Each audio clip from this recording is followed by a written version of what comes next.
ಕೇಶಿ ಯಾರು? ಕೇಶಿ ಸರಿ. ನನ್ನ ತಮ್ಮ ಯಾರು? ವಿಕೇಶಿ ಅನ್ನೋದು. ನೀನು ಕೇಶಿ? ವಿಕೇಶಿ. ವಿಕೇಶಿಯ ಯಾರು ಅಂತ ಗೊತ್ತಾಗಿಲ್ಲ. ಹಲೋ ಹಲೋ ನಂದಿಕೇಶ್ವರ ಎನ್ನುವುದಾಗಿ ನನ್ನನ್ನು ಕರೀತಾರೆ. ಯಾರು? ಇಲ್ಲಿರುವಂತಹ ಜನರಿಗೆ ಭಯವನ್ನು ಹುಟ್ಟಿಸ್ತಾ ಇದ್ದೀಯ. ನೀನೊಬ್ಬ ಭಯೋತ್ಪಾದಕ ಎಂದರೂ ತಪ್ಪಾಗ್ಲಿಕ್ಕಿಲ್ಲ ಅಂತ ನೀವು ತಿಳಿದುಕೊಂಡರು. ಒಂದು ನೆನಪಿಟ್ಟುಕೋ, ಇಲ್ಲಿರುವ ಹೆಣ್ಣಿನ ಆಸೆಗಾಗಿ, ಇಲ್ಲಿನ ಮಣ್ಣಿನ ಆಸೆಗಾಗಿ, ಈ ದೇಶದ ಆಸೆಗಾಗಿ ನಿನ್ನಂತ ಪಾಪಿಗಳು ಎಷ್ಟು ಮಂದಿ ಹುಟ್ಟಿ ಬಂದರೂ ಕೂಡ ಇಲ್ಲಿ ಕುಮ್ಮನವಳಿಕೆ ಇದ್ಯಾವುದೋ ಪಾಪಿಗಳು ಹುಟ್ಟಿರುವಂತಹ ಪಾಪಿ ದೇಶವಲ್ಲ. ದೈವ ದೇವರುಗಳ ಕಲಕಾಣಿಕ ತುಂಬಿರುವ ಪರಮ ಪವಿತ್ರವಾದಂತಹ ಹಿಂದೂಸ್ತಾನ ಎನ್ನುವುದನ್ನು ನೆನಪಿಟ್ಟುಕೋ. ಹಿಂದೂಸ್ತಾನ ಎನ್ನುವುದಾಗಿ ಹೇಳ್ತಾ ಇದ್ದೇನೆ. ಕಣ್ಣಿಗೆ ಕಾಣದ ದೈವ ದೇವರುಗಳಿಗೆ ಪೂಜೆ ಮಾಡುವುದಕ್ಕೆ ಮುಂದಾಗ್ತಾ ಇದ್ದೇನೆ. ನೀವೊಂದು ಮೂಟವೆನ್ನುವುದಿದೆಲ್ಲ ಸ್ಪಷ್ಟವಾಗ್ತದೆ. ನಿನ್ನಂತ ದಾನವರು ಎಷ್ಟು ಮಂದಿ ಹುಟ್ಟಿ ಬಂದರು, ನಿಮ್ಮನ್ನ ತರೆಯುವ ದುರಂಧರರು ಇಲ್ಲಿ ಹುಟ್ಟಾರೆ ನೆನಪಿಟ್ಟುಕೋ. ನೀವೆತ್ತ ನಮ್ಮನ್ನು ತರೆಯುವುದು? ಬಡವನಾದವನಿಗೆ ನೀವು ಸಹಾಯವನ್ನು ಮಾಡಿದ್ದೆ ಹೌದಾದ್ರೆ ಅದು ಕಣ್ಣ ಕಟ್ಟಿಕೊಳ್ತಾರೆ. ಅದನ್ನು ಬಿಟ್ಟುಕೊಂಡು ದೇವರ ತಲೆಗೆ ಹಾಲನ್ನ ಎಯ್ಯುವುದು, ಕಾಣದ ಹುತ್ತಿಗೆ ಹಾಲನ್ನ ಎರೆಯುವುದು, ಕಣ್ಣಿಗೆ ಕಾಣದ ಈಶನ ಲಿಂಗಕ್ಕೆ ಹಾಲನ್ನ ಎರೆಯುವುದಕ್ಕೆ ಹೋಗ್ತಾ ಇದ್ದೀರಿ. ನಮ್ಮ ಅಪ್ಪನ ಬುದ್ಧಿ ತೆಗೆದ್ರೆ ನಾಲ್ಗೆ ಕತ್ತರಿಸಿ ಅಪ್ಪನದಷ್ಟೇ ಅಲ್ಲ, ನಿನ್ನ ಅಪ್ಪನ ವಿಚಾರವನ್ನು ತೆಗಿತಾರೆ. ಯಾರು ನೋಡುವ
ವರ್ತನವನ್ನು ಸಹ ಅವರು ಕಾರುಗಣಿಸಿದ್ದಾರೆ ಅಂತಾದ್ರೆ ವಿನಾಶಕಾರವಂತೆ ಅಂದ್ರೆ ಅರ್ಥ. ಅದರಿಂದಲೇ ತ್ರಿಶೂಲಧಾರಿ ಹೋಗಿ ನಿನ್ನ ತಲೆ ಕಡಿಮೆ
ಮುಂದಿನ ಮನೆಗೆ ಯಾವತ್ತು ಕಲ್ಲನ್ನು ಎಸೆಯಕೂಡದು.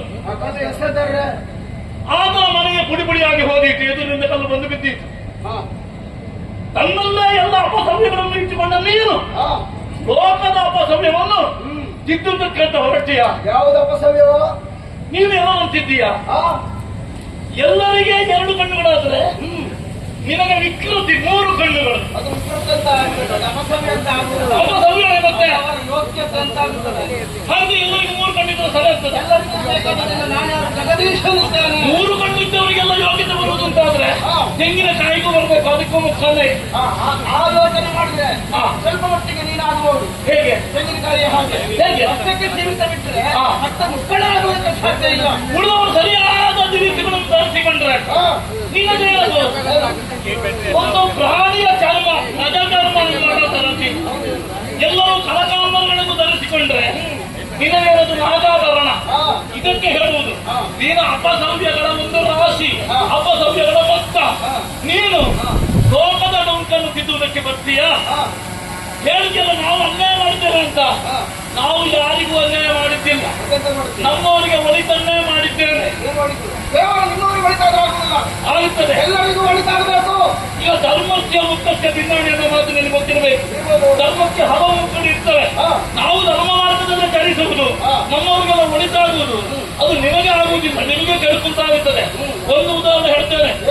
ಯಾಗ ಯಜನಾದಿಗಳು ಸರಿಯಲ್ಲ, ಅದು ಮೌಢ್ಯದ ಸಂಕೇತ ಎಂಬುದನ್ನು ತಿಳಿದು ನಾವು ಹಾಲು ತುಪ್ಪವನ್ನಾದ್ರೂ ನೀವಾದ್ರೂ ತಿನ್ನಿ, ಅಥವಾ ನಮ್ಮವರಿಗಾದ್ರೂ ಕೊಡಿ, ಬಡ ಮಕ್ಕಳಿಗೆ ಕೊಡಿ, ತುಂಬಾನೇ ಬೆಂಕಿಗೆ ಸುರಿಯುವುದು ಬೇಡ ಅಂತ ಹೇಳಿದ್ರೆ ಅದು ನಿಮಗೆ ಆಗಿ ಬರುವುದಿಲ್ಲ.